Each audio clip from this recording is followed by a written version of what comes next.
दोस्तों, क्या आप जानते हैं कि सचिन पायलट और अशोक गहलोत की किस मुद्दे पर सुलह हुई है? बताऊंगा आपको। क्या आप जानते हैं कि राजस्थान में कम से कम एक मुद्दे पर प्रधानमंत्री नरेंद्र मोदी और राहुल गांधी एकमत हैं? वो क्या है? वो ये कि दोनों ही नहीं चाहते कि सचिन पायलट कांग्रेस छोड़कर जाए। आखिर प्रधानमंत्री क्यों नहीं चाहते कि सचिन पायलट कांग्रेस छोड़कर जाएं या अलग पार्टी बनाएं? क्यों बीजेपी को डर लग रहा है कि अगर सचिन पायलट ने अलग पार्टी बना ली तो वो ज़्यादा नुकसान बीजेपी का करेंगे। कुछ लोग तो कह रहे हैं कि सचिन पायलट अगर कांग्रेस के इतने ही भक्त हैं तो उनको कांग्रेस के भले के लिए चाहिए कि एक अलग पार्टी बना ले, 30-40 सीटें जीत कर आएँ और उसके बाद कांग्रेस के मुख्यमंत्री बन जाए और चौड़े धाड़े पूरी धमक के साथ मुख्यमंत्री बन जाएं। मैं सीरियस नोट पर यह बात कह रहा हूं। नमस्कार, मैं हूं आपका दोस्त विजय विद्रोही। आप मुझसे जुड़ चुके हैं, इस सब के लिए आपका शुक्रिया। और अगले 8-10 मिनट में आपसे जुड़े रहने की कोशिश करूंगा।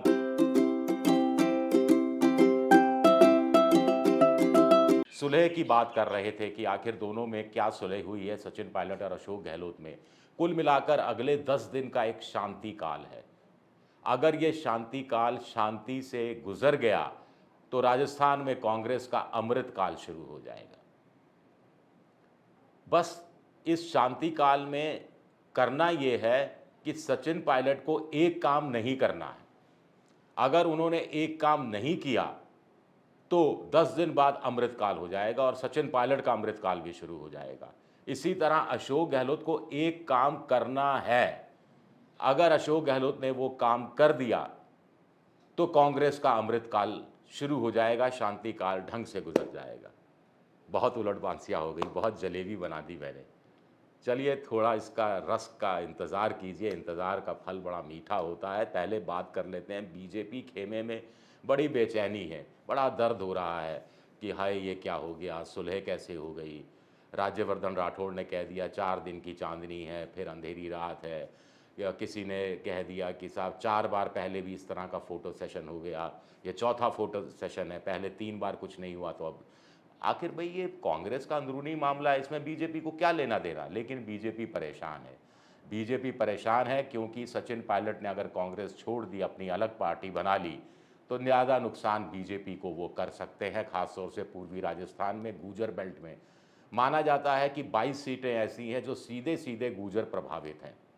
हालांकि इस बार विधानसभा में 9 गूजर हैं, जिसमें से 8 कांग्रेस के हैं और 22 के अलावा 20 सीटें ऐसी मानी जाती हैं पूर्वी राजस्थान के इन इलाकों में, जहां कुल मिलाकर कुछ लोग कहते हैं, कुछ ज़िले 9 ज़िले मिलाकर कुछ लोग 39 सीटें मानते हैं, कुछ लोग हाड़ौती बेल्ट की कुछ सीटें मिलाकर 47 मानते हैं, कुछ लोग 58 सीटें मांगते हैं। 58 की बात की जाए तो बीजेपी को 2013 में इन 58 में से 44 सीटें मिली थी, कांग्रेस के हिस्से में 21 आई थी।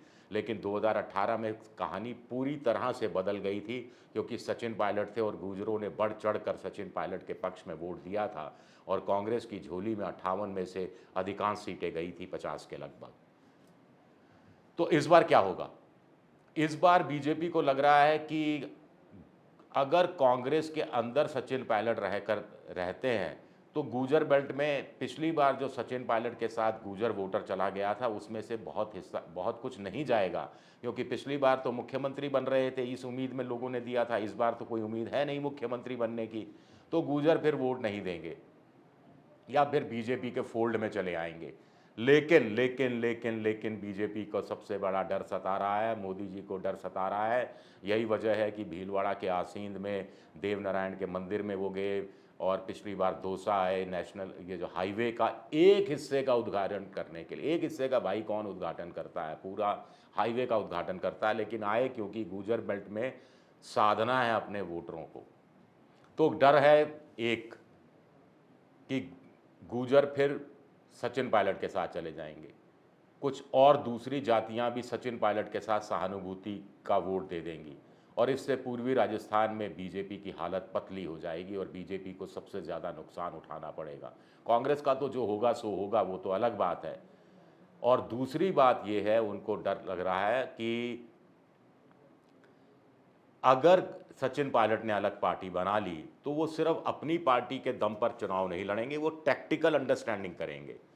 अरविंद केजरीवाल के साथ टैक्टिकल अंडरस्टैंडिंग की और शहरी क्षेत्रों में अरविंद केजरीवाल का भी वोटर है, युवा वोटर है।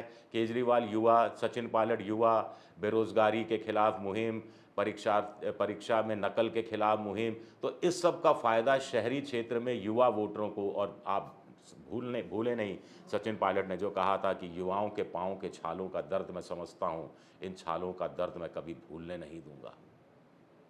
तो शहरी क्षेत्र का वोटर आमतौर पर किसका वोटर है? बीजेपी का वोटर है। हालांकि कभी कभी कांग्रेस को भी दे देता है, जैसे पिछली बार दे दिया था, लेकिन मोटे तौर पर बीजेपी का वोटर है। तो सचिन पायलट गुर्जर वोटरों से कांग्रेस बीजेपी का नुकसान करेंगे। दो, केजरीवाल के साथ टैक्टिकल अंडरस्टैंडिंग में कुछ जगह चुनाव लड़ते हैं शहरी क्षेत्रों में, बड़े शहरों में, तो वहां पर गहलोत का विरोधी वोटर, युवा वोटर, जो वैसे बीजेपी को वोट दे देता, लेकिन सचिन पायलट और केजरीवाल के कॉम्बिनेशन को देखते हुए उस वोटों में बिखराव होगा और फायदा कांग्रेस को होगा। बीजेपी कुछ सीटें हार भी सकती है ऐसे इलाकों में। तो दूसरा नुकसान। तीसरा, हनुमान बेनीवाल के साथ भी टैक्टिकल अंडरस्टैंडिंग होगी। भाई चौड़े धाड़े अगर खुलकर पार्टी बनाएंगे तो उनको अपने राजनीतिक वजूद को बचाना भी होगा, राजनीतिक वजूद का विस्तार भी करना होगा, और किंग मेकर की भूमिका में इस तरह आना होगा कि अंत में किंग ही बन जाएं सचिन पायलट। तो इसके लिए टैक्टिकल अंडरस्टैंडिंग करनी पड़ेगी हनुमान बेनीवाल के साथ। जाट वोटर, जाट वोटर भी किसका है परंपरागत रूप से? परंपरागत रूप से अगर वाजपेयी जी के समय से मान लिया जाए, जब वाजपेयी जी ने जाटों को राष्ट्रीय स्तर पर आरक्षण दिया था ओबीसी के तहत, तब से राजस्थान का जाट भी बीजेपी के बजाय कांग्रेस को वोट देता रहा है, लेकिन बिखरा हुआ रहा है। ये बात आपकी बिल्कुल सही है, आप मुझे करेक्ट करें, इससे पहले मैं आपकी बात से सहमति जता दूं। लेकिन हनुमान बेनीवाल प्लस कौन? सचिन पायलट। तो गुर्जर वोट भी शिफ्ट होगा। वो माफ कीजिएगा, जाट वोट भी शिफ्ट होगा। वो जाट जो वैसे गहलोत से नाराज होकर बीजेपी को देता, वो दे देगा हनुमान बेनीवाल और सचिन पायलट के गठबंधन को, ऐसी संभावना व्यक्त की जा रही है। तो तीसरी जगह बीजेपी को नुकसान होगा। इसमें वसुंधरा खेमा खुश है। वसुंधरा खेमा तो चाहता है कि सचिन पायलट अलग पार्टी बना लें, क्योंकि फिर गुर्जर वोटों को, नाराज़ गुर्जर वोटरों को या गुर्जरों वोटरों को अपनी तरफ से लाने के लिए गुर्जरों की समधन, समझ गए ना आप, कि जाटों की मैं बहू हूँ, राजपूतों की मैं बेटी हूँ और गुर्जरों की मैं समधन हूँ, वसुंधरा राजे, वो काम आएंगी। उनकी पुत्र वधू भी काम आएगी और पार्टी में उनका मान सम्मान, थोड़ा पद प्रतिष्ठा बढ़ जाएगी। तो वसुंधरा इस नाते खुश हो सकती है, लेकिन कांग्रेस बीजेपी के दूसरे नेताओं को ये भा नहीं रहा, गजेंद्र सिंह शेखावत या दूसरे लोगों को ये भा नहीं रहा। उनको लग रहा है कि बीजेपी के इन ऐसे नेताओं को लग रहा है कि अगर कांग्रेस में बने रहते हैं सचिन पायलट, तो सुलह तो हो नहीं पाएगी, आपस में रार रहेगी, आपस में रार से लोग परेशान रहेंगे और वो स्वाभाविक रूप से बीजेपी को वोट दे देंगे। और दूसरी बात ये है कि सचिन पायलट की मांग पर अमल करते हुए अशोक गहलोत को वसुंधरा राजे के खिलाफ जांच बैठानी पड़ेगी। जांच बैठाई जाएगी तो बीजेपी आला कमान को मौका मिल जाएगा वसुंधरा राजे को घेरने का कि भाई आपको अब मुख्यमंत्री का चेहरा कैसे घोषित कर दें, आपके खिलाफ तो भ्रष्टाचार के मामलों की जांच हो रही है। गजेंद्र सिंह शेखावत तो बढ़ चढ़ कर इसके संकेत दे ही चुके हैं, उनके पेट में कुछ पचता नहीं है शेखावत साहब के, मोटे तौर पर। तो फिर इससे कुल मिलाकर बीजेपी का खेमा खुश हो जाएगा, लेकिन वसुंधरा नाराज़ हो जाएंगी, खफा हो जाएंगी, तो अशोक गहलोत अपने पॉलिटिकल फ़ायदे के लिए उनका इस्तेमाल कर सकते हैं। ये कहानी भी कही जा रही है, ये अलग है। आप कहेंगे मैं ये क्या खिचड़ी सी बनाता जा रहा हूँ, लेकिन हर तरह का मैं परम्यूटेशन एंड कम्बिनेशन की बात कर रहा हूँ कि अगर सचिन पायलट पार्टी छोड़ देते हैं तो क्यों बीजेपी को ज़्यादा डर सता रहा है कि उनको ज़्यादा नुकसान हो सकता है। अब आते हैं चलिए फार्मूले की जिसका इंतज़ार आप कर रहे हैं। तो मोटे तौर पर फार्मूला ये है कि शांति काल होगा, ट्रूस होगा। शांति काल में करना क्या होगा? जैसा कि संयम आज टोंक में सचिन पायलट ने दिखाया, इतना सा कहा कि परिस्थितियां चाहे जो भी हों मैं आपके साथ जुड़ा रहूँगा। ये कह के उन्होंने संकेत दिया कि अगर उनके साथ ठीक नहीं हुआ तो फिर वो अलग से पार्टी बना लेंगे। यानी बीजेपी के लिए फिर ये जो बयान है संकट के के रूप में आया होगा, सरदर्द उनका बढ़ गया होगा। तो करना क्या होगा इस शांति काल में? फॉर्मूले के अनुसार सचिन पायलट को चुप्पी साधनी होगी। राजनीतिक आंदोलन की जो बात कर रहे हैं उस पर लगाम लगानी होगी। हाँ, वो ये बात ज़रूर कह सकते हैं कि भ्रष्टाचार का मुद्दा और 3 मांगे हैं, उस पर मैं कायम हूँ और भ्रष्टाचार की जांच होनी चाहिए, लेकिन इसके अलावा कुछ नहीं। कोई पदयात्रा नहीं, कोई रैली नहीं, कोई बड़ा संबोधन नहीं, कोई कार्यकर्ता सम्मेलन नहीं, कोई युवा सम्मेलन नहीं, कोई किसान सम्मेलन नहीं। और अशोक गहलोत को क्या करना पड़ेगा फॉर्मूले के अनुसार? जैसा कि ये इंटेंट है, ये आला कमान, ये फॉर्मूला दरअसल फॉर्मूला ना होकर आला कमान की मंशा है, आला कमान की इच्छा है।